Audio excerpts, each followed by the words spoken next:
Hotel history is created for adult audiences. Content may not be suitable for all listeners. Discretion is advised. You're listening to Hotel History. We take you with us through the sordid history and scandals of some of the world's most famous and infamous hotels. I'm Dieta. And I'm Yael. Let's get started. Welcome back to the Savoy Hotel, Part 3. We're going to go deeper into its history, and we just came out of talking about World War II. So here we are. The war has ended. Finally. So, of course, the first thing, probably not the first thing, but a very important thing for the Savoy to do was get its banqueting department back in shape for some parties. Yeah, after the war, I feel like everyone was kind of like, let's party and just forget what happened. Exactly. Yeah, like rationing was still going, but they were making the best of it, doing whatever they could. So they were having victory dinners, all of those debutantes that needed to come out that hadn't been able to do it during the war, charity galas. All those debutantes. All those debutantes. And even the Russian embassy, they weren't ready yet to come out? Yeah, the Russian embassy hadn't, I guess, been... I don't know if it needed to be built or refurbished or what, but it wasn't ready to hold events. But they did end up having a reception at the Savoy, and they, of course, served caviar and vodka. Because what else do you need? You gotta. So the minimum cost of a ball at the Savoy was £1,000 back then. So that's like 34,000 today. 34,000 pounds, which is what in dollars? $40,000? Probably more. Yeah. Like that's a lot of $40,000 money. to $50,000. And that was the minimum you could spend. Oh my God. You could definitely spend more than that. I can't even imagine what that ball must have been like. Yeah. I think this is cool. This is a cool little tidbit of history. Is the first time Princess Elizabeth was spotted with her future husband Philip was at a Savoy wedding reception in 1946. The wedding was her cousins. Wait, are you saying Her cousin's wedding. Oh, okay. I thought two cousins. No. Whoa, I'm like, all right. I know they like marrying in the family, but Captain Andrew Elphinstone. Am I saying love this name, Elphinstone. Elphinstone. That sounds so like Tolkien. Like that should be straight out of Lord of the Rings. Elphinstone. Something that like you would go on a quest to recover the Elphinstone that can save the land. Yeah. That's a cute little... Yeah. This was the first time that the entire royal family had gathered in public since before World War II. So it must have been a really happy time, joyous occasion. And actually, this event brought the spotlight to Elizabeth and Philip. They were already engaged, but the public didn't know that they were even an item. So this was the first time that everybody was like, wait a minute, does she have a fella? So when Elizabeth and Philip married, it was in 1947. Did they marry at the Savoy?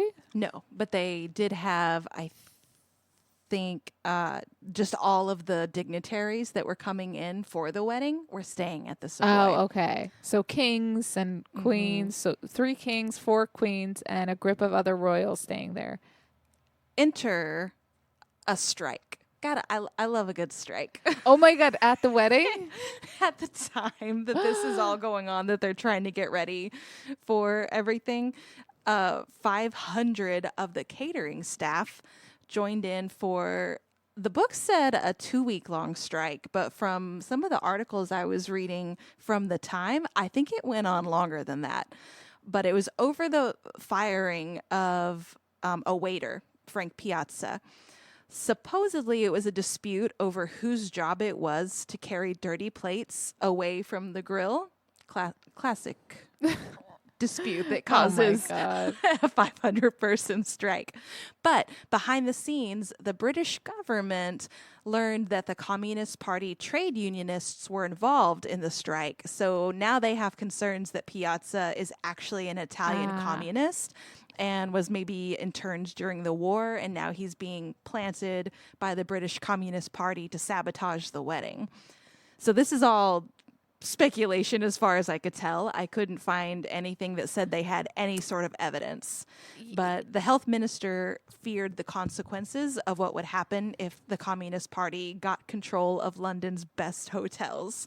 He believed managers would be open to blackmail and they could become centers for espionage against their influential guests. But they did settle the strike in December after a government inquiry. And the Savoy agreed to working out any complaints and procedures with the National Union of General and Municipal Workers. And Mr. Piazza being offered a new job at a West End restaurant. Okay, so I have some thoughts about this. He got fired for misplacing dirty dishes. Or maybe refusing to take them. Like, it just said the dispute was over whose job it was to take dishes away. So maybe someone was like, take these dirty dishes. And he was like, not my job, chief. I have my own responsibilities. And then, I mean, it could have been the communists. They were doing shit like that. It could have been. It could have been. But since there was a government inquiry and Piazza gets a job at another restaurant in London, that makes me think that they were like, nah. Maybe it wasn't enough or maybe they backed down. I'm really going conspiracy theory on this one. But yeah, that sounds perfect timing.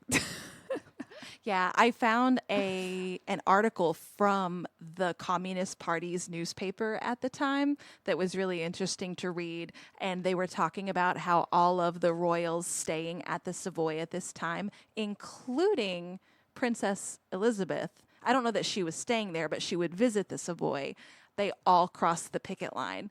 And so the article was like, wow, we see that you guys stand with the employers and not with the working people.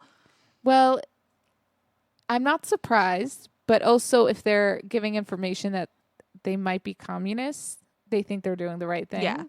And it makes sense that the communist newspaper is going to be all like whatever about it.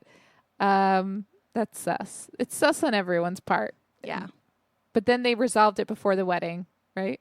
I don't know. I don't think it was resolved before the wedding, but it said the wedding went off without a hitch. So, so however, they got like scabbers. It was fine.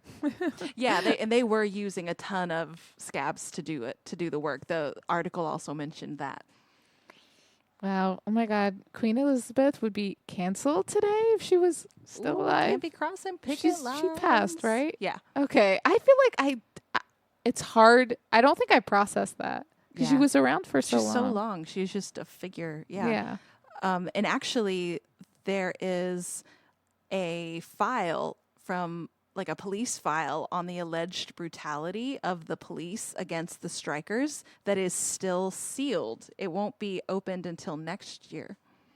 What? Yeah. So I guess the sounds like the police were not super understanding of the strikers either. What a surprise. Yeah. That's so weird that it was a sealed. I mean, this is over years ago. Yeah. This is like you can't even take revenge anymore. You know? That's a long time to seal something like that.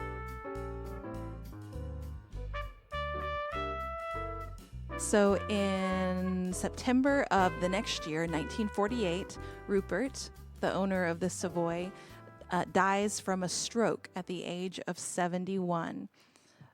So if you remember from the last episode, he had been grooming his son Michael to take over, but Michael died in a car accident when he was only 21. So Bridget had kind of stepped up and was trying to learn the business. So now Rupert dies and spotlight's on Bridget. And sadly, she has basically no family left at this point except her mom. And of course, relationship there almost non-existent because of her mom forcing her to marry her first cousin. Yeah, that's rough. Yeah. But she's in charge now, right? Yeah. Yeah, she actually steps up to be president, but she doesn't take over the chairmanship because she didn't really feel like she had the knowledge necessary to do that. And really, she had never been instructed in that position. So Hugh Wantner takes that position. And so the two of them work very closely together for the next 4 decades. Well, you know what? There's something really nice about their family. They're very humble. Yeah. Like they're like, listen, I can't do it, but I'm gonna let someone who knows what to do come in, and I feel like that is not seen today. Yeah. And that might contribute to the Savoy success for so long, because they were actually hiring people who knew what they were doing, who were competent. Yeah. Yeah. So the 1950s comes around, and Elizabeth's coronation ball in 1953 is held at the Savoy. And the theme of it is the new Elizabethan era. So the whole Savoy gets a Tudor makeover.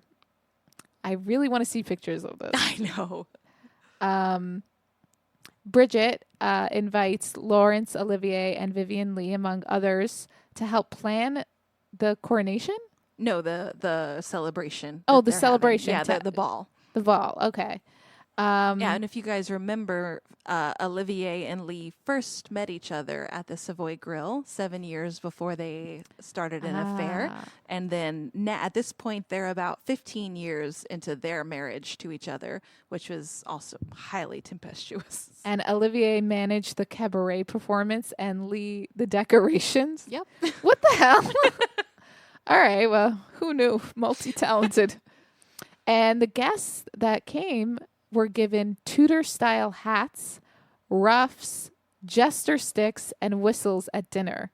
Sounds like a really fun bat mitzvah. But that was a great party. And who? Bing Crosby. Oh, so Bing Crosby, Maurice, I'm going to butcher the last name. Chevalier both performed. Damn, this sounds like a fun time. Yeah. Everyone was 5,000 bottles of champagne alone were drunk. Yeah. 5,000. How many people were there? Definitely not 5,000 people. Yeah, I don't think so. But in addition, there was wine and port and sherry and God knows how much else that got drunk. Oh my God, they were hammered. This ball sounds almost as fun as the black and white ball in the plaza. And I'm not sure what time it started, but the first cabaret performance didn't go on until midnight. And then there was a second performance at 2 a.m. So, like, they were partying all night long. Yeah, they were definitely partying all night long. Okay, wait. Can we back up here? Queen Elizabeth partying all night long. Or did she just take her leave and let everybody else party? Like, does anyone have any testimony about what Queen Elizabeth was? She taking belly shots off the cabaret performers? Like, what was she doing? Because I'm sure someone was doing that. You're not partying till the morning, just sitting around, politely clapping. Yeah, like what? I have a feeling she probably left early. Yeah, I bet so. Yeah, but if anyone has any incriminating photos of Queen Elizabeth, send it over. That'd be fun to look at.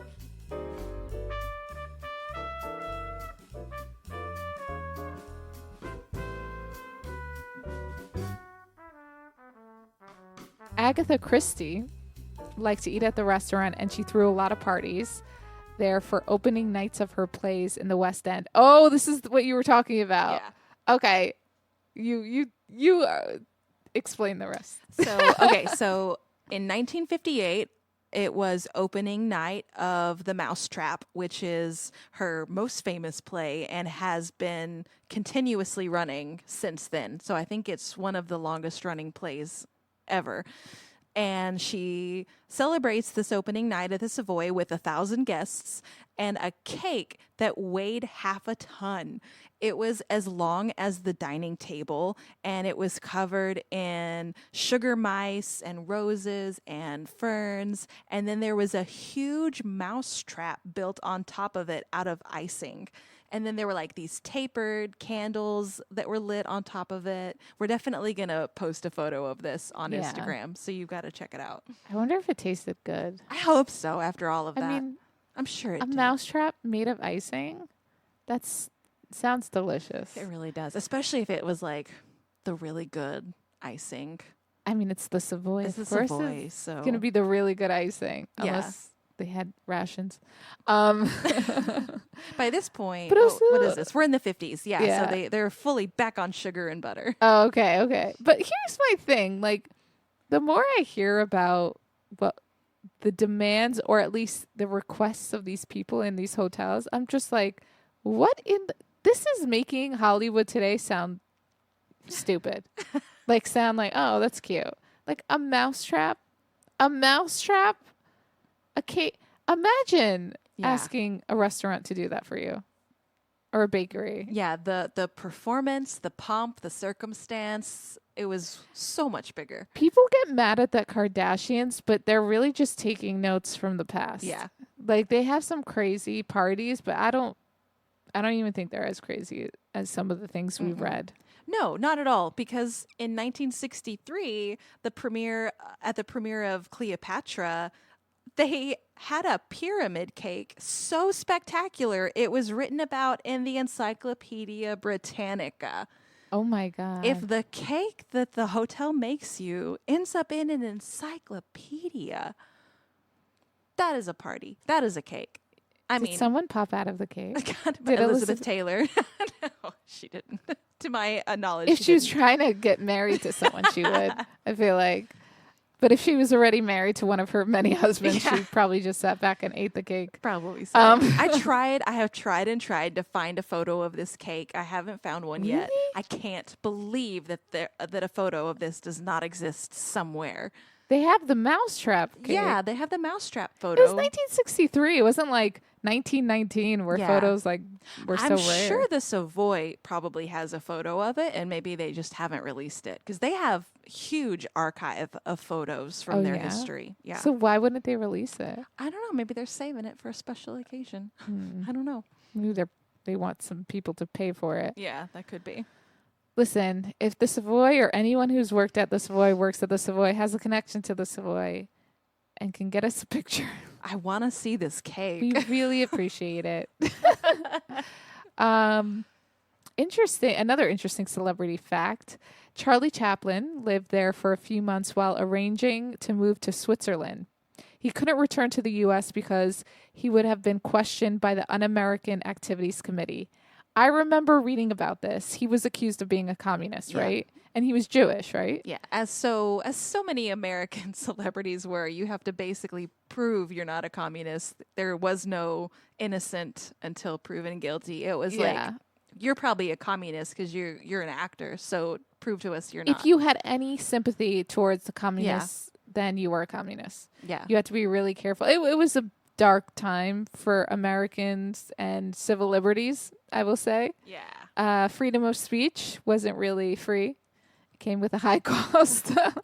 But today you can obviously say whatever you want. But I don't know if Charlie Chaplin was a communist or I think he did have some sympathies, but like this man was a legend. Like, how do you chase Charlie Chaplin out of the country? Oh my God, I know. How dare you? Also, I was looking at pictures of him. You know how who you think he looks like, with the fake mustache, the kind of making fun of the dictator, aka Hitler look, which he does on purpose. Without all that, he's a good-looking guy. Oh, was Have he? I you don't think ever- I've ever seen No just one- him. Okay, Google it. He was not. That's why he was a play. He was not the greatest person. I mean, there's like all these celebrities are very complicated, but in terms of like, I think he dated, married. He has like a long, yeah. Yeah, he's a totally normal Yeah, looking human But being. I think he's smart for having that disguise, like he can go around. Because if he didn't have the eyeliner and the mustache, I would have never No one- recognized him. that's crazy. Poor Charlie Chaplin. But did he do anything special in the hotel, or he just I like don't sat think so. around? Yeah, I think his family was with him there, so I think they were Oh. Okay. just waiting. So, some other famous people who stayed in the hotel, which isn't surprising because it sounds like all the famous people would travel the world and just party at hotels. The Rolling Stones, the Beatles, Bob Dylan, Katharine Hepburn, Audrey Hepburn, Ronald Reagan when he was still an actor, Marlon Brando, Cary Grant, Jane Fonda, Judy Garland, Sophia Loren, Mae West, the legend. And Bob Dylan filmed the music video for Subterranean Homesick Blues in the alleyway by the kitchens. I had no idea. I didn't even know that was a song. Marilyn Monroe also famously held a press conference there during her promotion of The Prince and the Showgirl with Laurence Olivier. And she was photographed drinking tea and wearing a dress with a see-through midriff, which was considered very daring at the time. Really? Even in London? Yeah, I guess so. I think, so I've looked at some of the photos.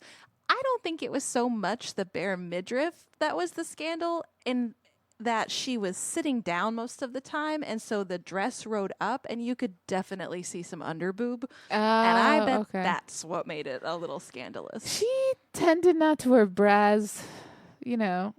Well, you didn't need to back then. Everything was so well constructed. That's true. Or like, yeah. I mean, she definitely had outfits that were, you know, they were meant. She definitely walked the line. Yeah, she walked the line, but that was her whole thing. And unfortunately, people are idiots, and they're like, the name of the movie is The Prince and the Showgirl. Obviously, she's gonna. It's crazy because she's considered modest today. Yeah, like she would wear things, but she wear them so well, and she did that. I don't know. They were just really think it was tight. Like she really didn't show that much skin. They were just always really tight. She would. I mean, she definitely. I feel like she had her boobs hanging out. Like it was. If you ever see her in Some Like It Hot when she's performing, and if no one saw the movie, you should go see it. I would feel uncomfortable wearing that dress, but that's not the point. The point is that like she gave in to this idea that she was this dumb, pretty girl, and people just treated her like that because of what she wore, which is crazy. But I also heard that when she was filming The Prince and the Showgirl, there's a movie about it called My Week with Marilyn. Mm-hmm. Yeah, I've seen it. It was a hot mess. It was not a good time in her life. It wasn't considered a good movie.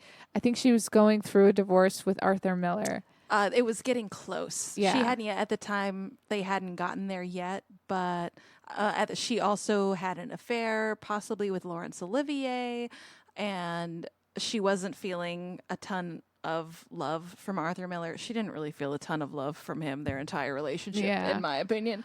Oh my God. What a dick. Yeah.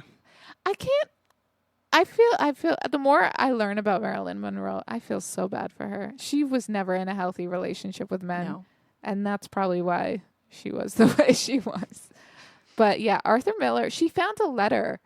The whole thing, she found a letter of what he wrote about her. Oh, yeah. He basically thought she was dumb. Yeah. And stupid and didn't have any respect for her. It didn't matter that she was actually really well read and she wasn't stupid. And she really loved him for his intellect. And I'm like, you have Marilyn Monroe and you're treating her like this? Go fuck yourself. Yeah, well, he was so insecure. Like, he used her as his muse to try to inspire more works because everybody was saying he was going to be a has-been because he couldn't write anything that was worth a damn after The Crucible.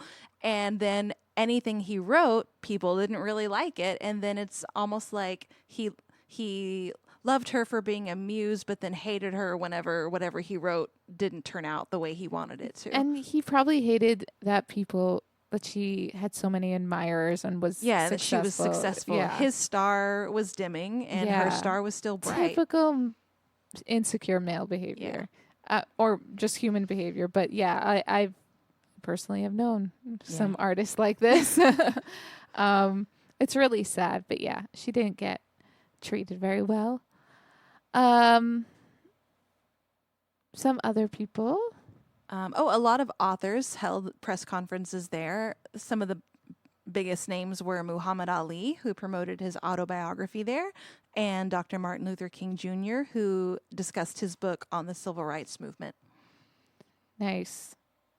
Yeah, I didn't know that about Martin Luther King Jr. He went around to London. Yeah, I didn't either.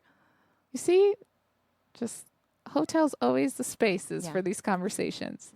Very important. The first BAFTA award ceremony was held there, which is England's Oscars. The British Oscars, yeah. And the hotel continued to be a partner today. So they'll have parties. The actual event isn't held there, is it? No, it's not. I think it's held at a theater now, but they provide suites for all of the celebrities to come and get ready with their hairstylists and makeup artists and all that. Yeah, we watched a documentary TV show about the Savoy, and one of the episodes they had. We'll talk about that a little bit later. Artists that performed at the hotel cabaret. So they have a special cabaret performance, or? Yeah, I think in their ballroom that's just what they called their shows that they had for entertainment was a cabaret. Oh, okay. So some of those artists were Petulia Clark, Diane Warwick, Celia Black. And there's an interesting story with Diane Warwick. So it turns out management of the hotel wouldn't let the Beatles in as Warwick's invited guests because of the dress code. They weren't wearing whatever proper dress, which they used to have a very strict dress code. And when she heard about this, she refused to go on until they were given seats in the audience in the front row. So that guy who didn't let them in probably got in trouble. I'm sure. What? They were so strict? But it was the Beatles. Did they know they must have known it was the Beatles. Yeah, they knew it was the Beatles. And they still were giving them a hard time. A dress code is a dress code. I mean, it's London. What do you want? To me, dress codes, because I would work at a place that had like some dress codes. It's like they want people to come in generally that look good and like put together, but it's not the law. I think that the person who was in charge they weren't a fan of the Beatles. Imagine saying no to the Beatles. Imagine you were that guy and you were like, no. They also turned away Bob Dylan and the Rolling Stones from the restaurant for not wearing ties. Yeah, but they weren't the Beatles. They're still huge. Maybe not as huge as the Beatles, but they're still huge. I wouldn't be surprised if they turned away Bob Dylan. I'm more surprised the Rolling Stones, but so did they have to go and get ties? Oh, I bet they didn't. I bet they just went and ate somewhere else. Or they spoke to a manager. Yeah. I mean, come on. You know what? I don't know what to say to them. I know. They needed their friend Dionne Warwick there to be. Yeah, well, I think that gave them the push because she's like, they had some leverage to exactly to work so with. Being famous does not mean you can get past the strict dress code of the Savoy at the time, but they're not as strict today. No, not nearly. I think they have some dress code, but not quite like that. I think it's they actually specifically say what the dress code is in one of the episodes, but I can't remember what they called it.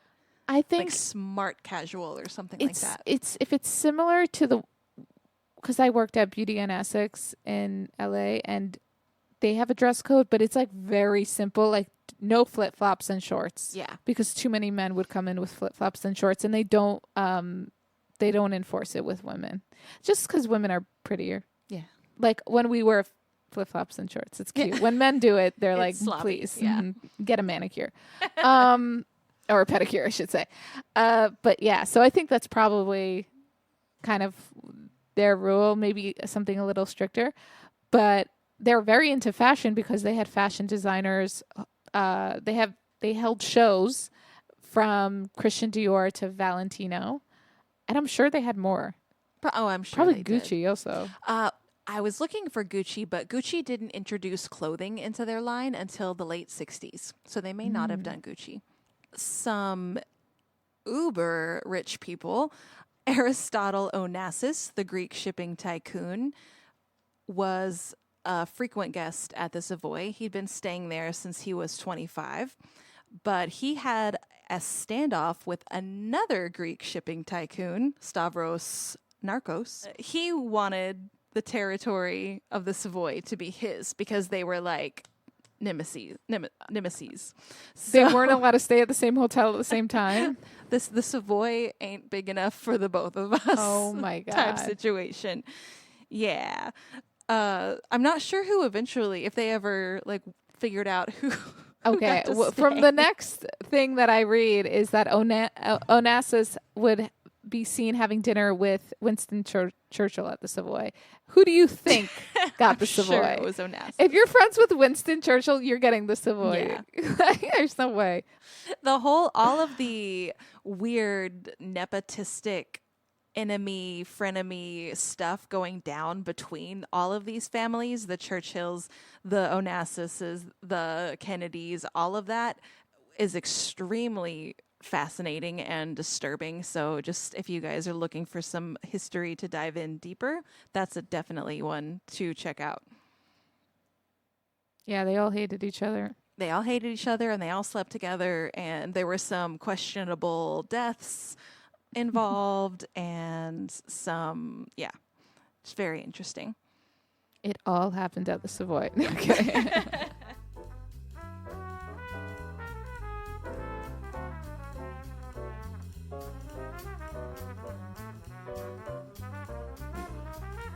Now we're going to get into kind of a dicey period for the Savoy. There's always a dicey period for the hotels. Yeah. And so this hotel at least like never went downhill and became super seedy. It like has maintained its luxury and quality throughout its history, which is not the case for so many nice hotels. But because they were doing so well, they started making record profits between all of their hotels, not just the Savoy, but also Claridge's, and the restaurants that they owned started bringing in a lot of money.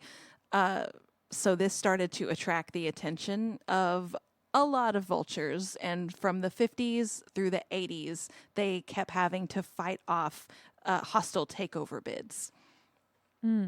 Including Conrad Hilton at one point trying to buy it. Yeah, his seemed to be like on the mild side. He didn't like try super hard, but he did after his son stayed there and he stayed there. He was like, yeah, I could add this to my group. Yeah, I feel like that was his MO. Yeah. He tried to buy a lot of things. He at some point owned and ran the Plaza Hotel, if you listen to our previous episodes. Then there was Charles Clore and Harold Samuel. They purchased millions of pounds of shares in separate attempts to gain a controlling interest of the hotel. Did that work? No. So first, Clore tried first. And at the time, Churchill was prime minister. And we know Churchill loves the Savoy. So he instructed the president of the Board of Trade to stop Clore from being able to do this.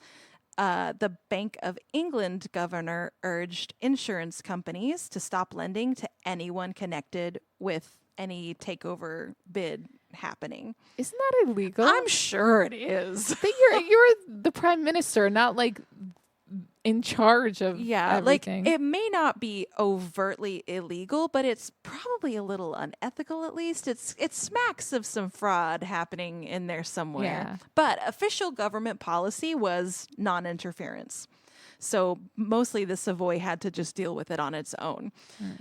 So after Clore's bid was rejected by the Savoy board, he sold his shares to Harold Samuel so he could try.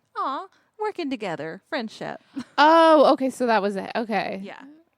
And it also was unsuccessful. The thing about the board of the Savoy is that they don't care about the money. Like all these people keep trying to buy all these shares and have control and then offer money to take it over fully. And they're just not swayed by the money because that's not what it's about for them at the end of the day. The board was full of people rich in their own right. So they were like, what do we need your money for? And B, the whole point of the Savoy was that they wanted it to be perfect. They wanted it to be beautiful and nice. And so they spent money on it. They didn't care so much about just making profit. And so that was a big reason I think they were able to hold a lot of these takeover attempts off.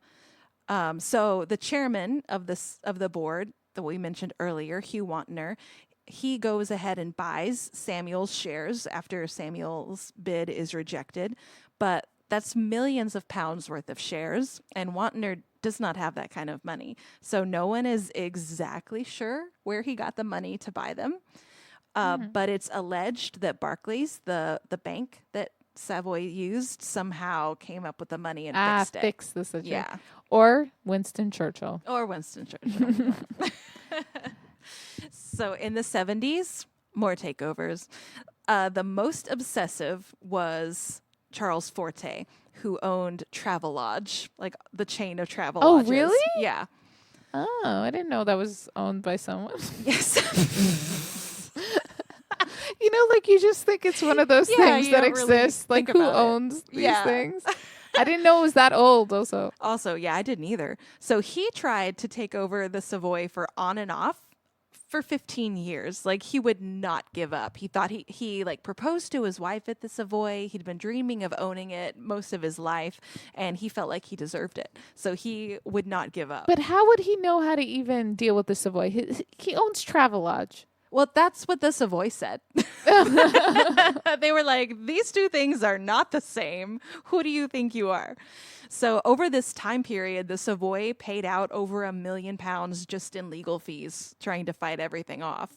Oh my God. But Forte brings this accusation against the Savoy, saying that it's being mismanaged and that it's run down Oh my God. because Bridget wasn't wringing every single cent of profit out of it that she could. He was like, see, you're mismanaging it because you could be making so much more money. And they were just I'm so happy this guy didn't. Yeah. They were Yeah. like, that's not what it's about. He keeps buying shares anytime he's able to. He ends up eventually buying 70% of the shares that are available to investors. But because years earlier, during some of the other takeover bids, they restructured ownership of the company. So even though he owned 70% of the shares, he only had 42% voting rights because they split the shares into two different groups. And if you had shares in one of the groups, one share gave you 40 times the voting rights of someone who owned a share in the other tier. Okay, how convenient. Yeah, so Bridget and Wantner and some charities that they ran and some other their friends owned all of those shares, and then they let other people buy the shares with normal voting rights. I can't believe that this is a thing. You can just buy shares and own something? Yeah, you can if it's a company that offers shares for investors, then yeah, you can just buy as many shares as you want. And if you have enough control, eventually you can vote people out and take it over. But that doesn't end up happening. It does not. So he keeps trying. He keeps getting angrier and angrier because the board just rejects and rejects. So then he's like, okay, I'm just going to wait it out until these people die, basically. And he tries to get his son in line to take over the company and do it. But he is pushed out of his own company due to a hostile takeover. He sounds like a dick. And he loses all of his Savoy shares in this hostile takeover. Nice. And before, he actually fought off a hostile takeover bid before he came after the Savoy. So he fights one off from his own company, then goes after the Savoy for 15 years, and then ends up getting his own company taken over. What is this obsession with the Savoy? Like, what? If you like the Savoy, make your Travelodge. Change the name, first of all.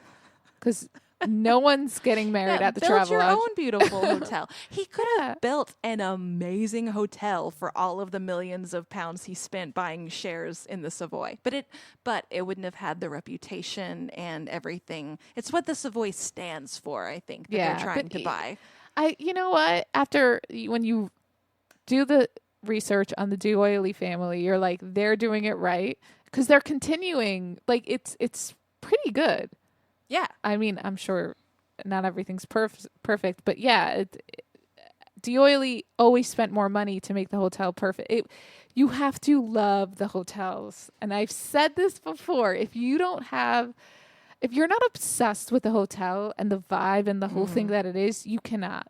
If you own it, you're just going to ruin it. Yeah. And this happens all the time. So I'm glad the guy didn't, because I don't think he really understood what it meant. No, he did not. Yeah. Also, during the 70s, how was the hotel handling things? Did it go a little down? Was there any trouble? Because the 70s was harsh on everyone. It was. I'm sure they probably did go through some rough patches, but it seems to have not changed how they did things. So they were very much about spending to keep the hotel going.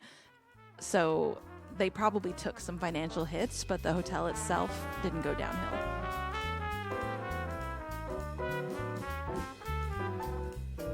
All right, so that brings us to the 80s. And to start off the year, 1980, a murder happens. Ooh. At the Savoy. Intrigue. Yes. So according to an article, I don't know who originally ran this, but it's from the UPI archives. A young woman was stabbed to death in an 8th floor bedroom of the luxurious Savoy Hotel, and Scotland Yard was searching today for a shadowy figure in black seen running from the hotel shortly after the killing.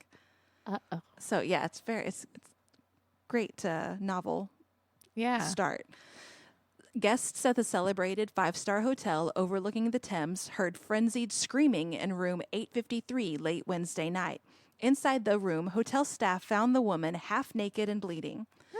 The woman, believed to be in her early 30s, had been stabbed about 10 times. Oh my God. She had not checked into the hotel, and police were investigating whether she may have been a prostitute who eluded security at the $200 a night hotel. Scotland Yard was looking for a man who checked into the room earlier in the evening. They were also anxious to question a man dressed in a black leather coat and black trousers seen hurrying away from the hotel minutes after the screams were heard. It was not established whether he was the man who had checked into the room. Forensic experts who spent the night examining the double room for clues took away a knife believed to have been the murder weapon. Guests in adjoining rooms were moved to other floors. True to its reputation for calm and discretion, the Savoy was saying little about the incident. Quote, "Naturally, it is something we would like to keep from the guests," said a spokeswoman. "It's just business as usual." The Savoy is a favorite haunt of rich Americans, but many of them were unaware of the night's events as they sat down to breakfast. Quote, "I really didn't know anything about this," said one American guest. "But then, you wouldn't at the Savoy. They are very discreet." Ooh. Wow. So I couldn't find any more information after that on if it was ever solved.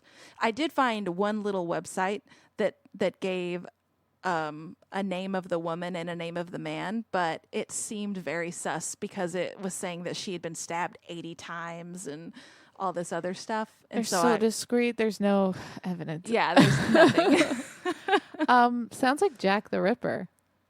Who wasn't he around during, or was that before? During 1980? No. During the Savoy. The Savoy. Man, Jack the Ripper would be old. He must have an assistant helping him stab people. Sorry. I was so confused. Jack the Ripper, 1892. So yeah. Oh. So he would have been around during the Savoy being opened. I guess they didn't hear any, he didn't go there. But this sounds like just the psychos killing prostitutes, which is unfortunately common. Yeah. I feel like they're the number one targets, especially in hotels. Yeah. Yeah. So some more about the royal family during this time. The Queen Mother cut the ribbon to open the newly renovated Savoy kitchens, which directly benefited her because apparently she ate lunch there all the time. And just to clarify, the Queen Mother is not Beyonce or Khaleesi. That is Queen Elizabeth's mother. Also named Elizabeth. Are you really? Yeah. So not only do they marry their cousins, but they name themselves. They name after themselves. They're really keeping it in the family. Okay. Yeah, they want to make it as confusing as possible to anyone having to study. Oh my God. Princess Diana, I'm excited for this part because now Princess Diana gets involved. Went to the Savoy for many events, including a ball in 1989. And for her 30th birthday in 1991, she went there without Prince Charles, making a very obvious statement that, that nobody seemed to pick up on. yeah, she was separated from him, or she was like, I don't give a fuck. Unofficially separated, yeah. And he offered to make a party for her, but she declined the offer, and she just wanted to do a charity event at the Savoy. Yeah, she kind of felt, people assume, they kind of make the inference that she felt like he only offered her a celebration like out of a sense of duty, like propriety, that's what he was supposed to do, that it wasn't because he actually wanted to throw his wife a party. Yeah. So she was like, nah, I'll do my own thing. Yeah. And she's gone to the Savoy multiple times. I looked it up, which makes sense for a lot of charity events. She was pretty cool.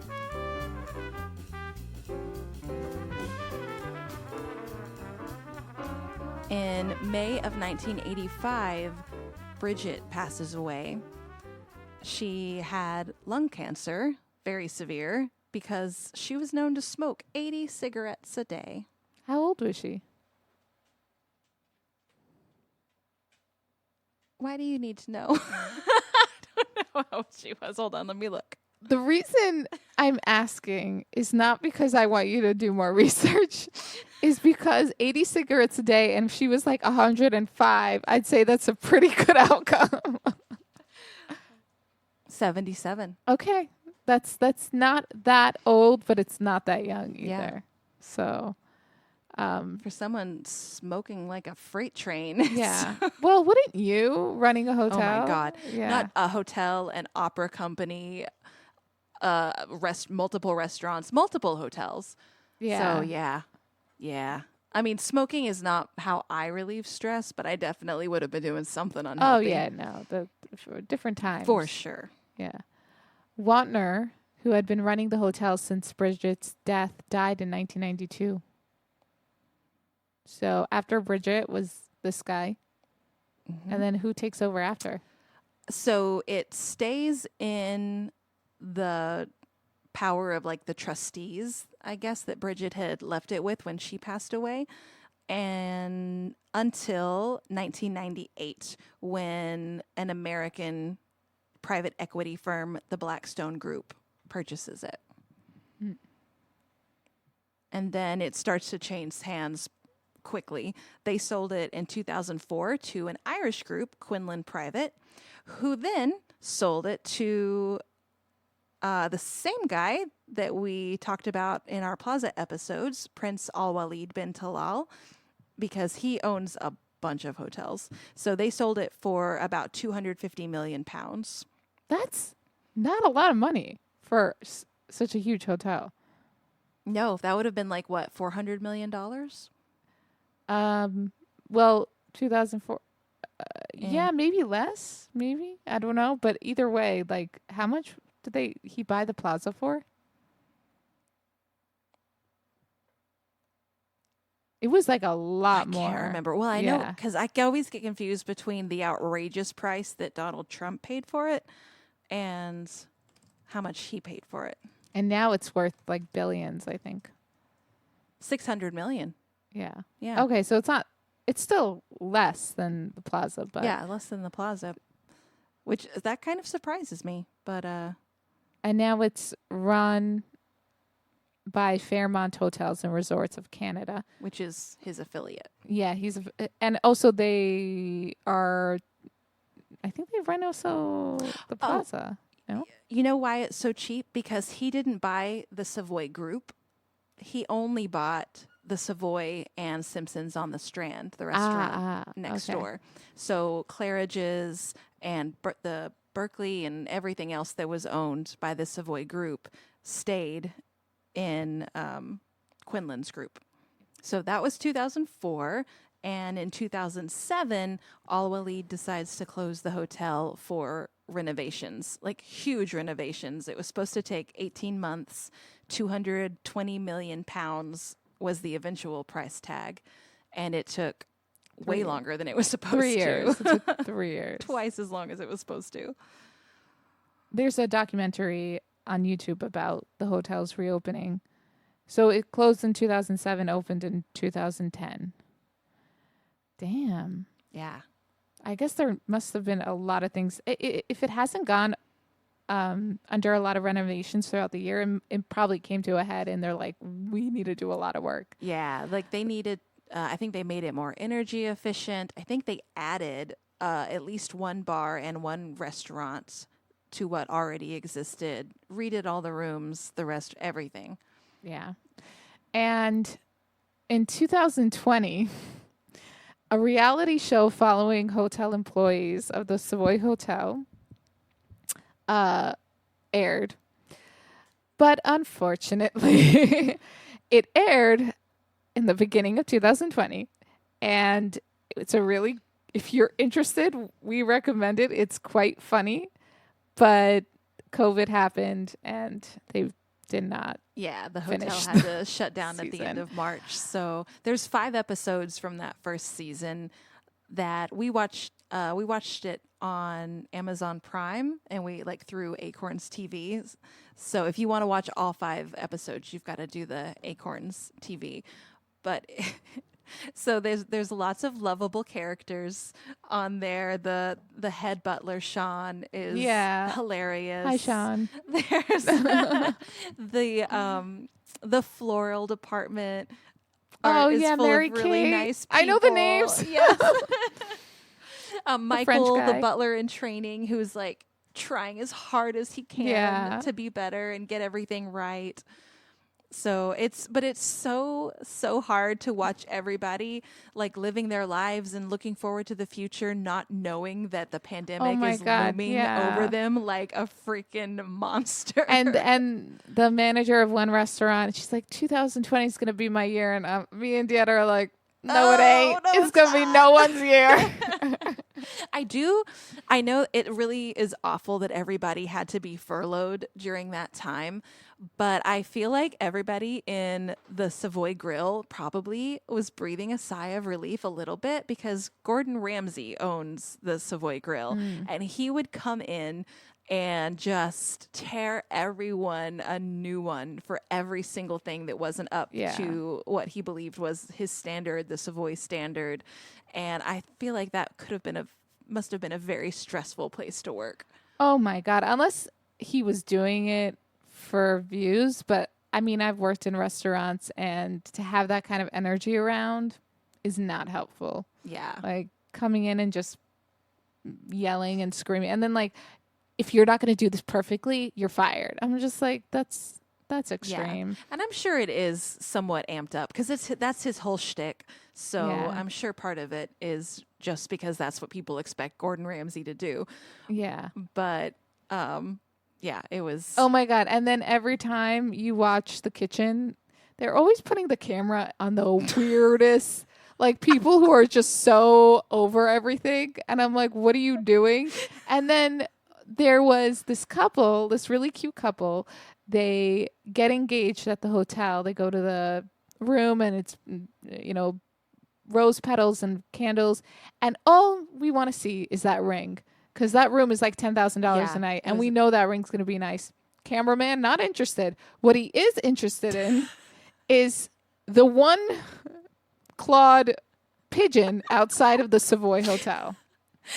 They showed that clip at least twice in 2 different episodes. If we paid attention, it would have been more. Just this one little pigeon. And I'm sure he's a local and he's been living at the Savoy. I don't know how he lost his other claw.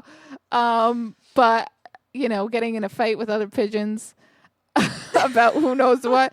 But as cute as that was, we want to see the ring. Yeah, we really did. But overall, the camaraderie seemed to be strong among all of the employees. Like, they had Oh a my really God, nice yeah. gala for their employee awards that were given out. Yeah. And yeah, they all There just was seemed like to a get sense along. of humor and Yeah. like the French maitre d', what's his name? Thierry. Thierry? Mm-hmm. Thierry. Thierry. He was funny. He was cute. Yeah. He was trying, you can tell he was trying to take the information he was getting from Gordon and pass it along and be like, okay, this needs to change. But don't forget that we appreciate you. Yeah. This could all be a big show and they could all be horrible to their employees and all that stuff. And I wouldn't be surprised. But from what they didn't hide when they were disappointed, when Michael was folding the clothes and Sean was like, what the fuck are you doing, man? He was like, I don't know what I'm doing. I feel like Sean was constantly like, what the fuck are all of you doing? Yeah. And I was reading, Sean has worked there since 1977, I think. He's been head butler there. Oh my God, so he knows what happens He knows with the the murder? ins and outs, yeah. Ooh. Oh, he probably does know what happened. Yeah. Oh, wow. He probably knows a lot. Yeah. It's a great little show. And it says here the second season premiered the summer of 2023. Yeah, they were able Really? to start doing it again. And I haven't found the episodes, so I don't know if they've been released to American streamers, but I'd I'm love gonna be to on know. the lookout. I'd love to know. Yeah, Yeah. No, great. the show's really cute and it was funny. Yeah, And I'm not a reality TV watcher for the most part, but I would watch more of this. It was really yeah, cute. and yeah, it was entertaining. I'm not either. I don't care, but this was. I think it's just the personalities and like Yeah. them being British and That helps a lot. and they're just like regular people and not celebrities, and they also had no filter, Yeah, which was nice. it was great. They weren't trying to be like politically correct. Yeah. Oh, Sean is also in the documentary from when the Savoy reopened in 2010. So you can see that him in makes both the sense. documentary and the reality show. Yeah. What was really interesting in the documentary is that after the hotel has been reopened for a couple of weeks, Al Walid actually comes to stay at the hotel with his huge entourage and check everything out and see how it's running. And it's really interesting to see all of the hoops that they jump through to make sure that his visit is as smooth as possible. Yeah, which makes sense. He Yeah. owns the hotel. Well, yeah, but owns also parts like of the because hotel. he also has like a very particular lifestyle. He Mm-hmm. doesn't change his circadian clock. So whatever time it is in Saudi Arabia, that's what time it is for him anywhere in the world. So Mm-hmm. he's eating dinner at 3:00 in the morning. He doesn't eat any sugar or caffeine. So they're trying to, they're making him special dishes that aren't for anybody else. And just, he had a huge entourage. So just taking care of everybody that he brought with him. Yeah. It That was, must have been it was really crazy. interesting. Yeah. We recommend. Also, if there's another reality show that premiered in 2014, I believe, and I've mentioned it with Richard E. Grant, The Secret of Hotels, and I think he talks about the Savoy Hotel. He goes in. That was like the show that really I was like, I love this man and I love the show and I want to do everything he does. But there's some good stuff about it. It's such an old Yeah. place. It's amazing. What's the name? James Corden. James Corden does a bit on his show where he goes and pretends to be an employee at the Savoy and is just basically doing funny stuff and messing with the guests. And that was a really cute little bit that you can see Oh, I on wanna YouTube watch as that. well. Yeah. But so today, the Savoy's open, I'm sure, fully because it's been a while. Yeah, they reopened in September of 2020 and then they've fully reopened now. Yeah. And I am curious to know if any of the old employees are still working there. I would think so because it's so hard to find people that care that much and that Yeah. know the place and know how to treat the guests and I would want all of them back. But logic Yeah. doesn't apply to a lot of things in this world, so who knows? Throughout the book, The Secret Life of the Savoy, that really seems to be a theme, the employee loyalty. Like people worked there for a long time. And I mean, Sean definitely still works there as the butler because he's going to be in this new season of the reality show. So if there are any others like him that have worked there for 30 plus years, I'm sure that they're still going strong. Oh, okay. So they got him back. Yeah. That's good. And as of 2023, the Savoy has been awarded the Historic Hotels Worldwide Best Social Media of a historic hotel. I didn't know that. And actually, they just won that like a couple days ago. Well, congratulations to the Savoy. We do follow them, but to be honest, I haven't paid that much attention to whether they're the best in social media for a historic hotel. This award is given to a hotel that actively engages consumers by sharing the best of their history through social media, including Facebook, Twitter, and Instagram, with interesting historical facts and stories. I think that's great. Yeah. And you can follow them on Instagram at The Savoy London, and probably at The Savoy London with all their handles. Probably so. But yeah, I didn't know that they really get into it. But I will mention that on their website, they do have a lot of sections of their history, whether it's royalty, celebrity, innovation, Casper. Yeah, everything. The cats. Where's the pigeon? They got the cat. They need the pigeon. I wonder if he's still there. But yeah, it's a. Hopefully one day we will get to visit and stay there. And there you have it, a captivating glimpse into the Savoy Hotel, this timeless symbol of luxury, history, and impeccable service. We hope you enjoyed this episode and gained a new appreciation for the allure of this London landmark.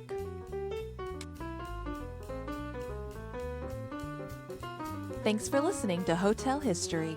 You can follow us on most social media platforms, Patreon, and Substack by searching for Hotel History or Hotel History Podcast. If you like what you hear, please leave us a 5-star review on Apple Podcasts and Spotify so we can reach more listeners.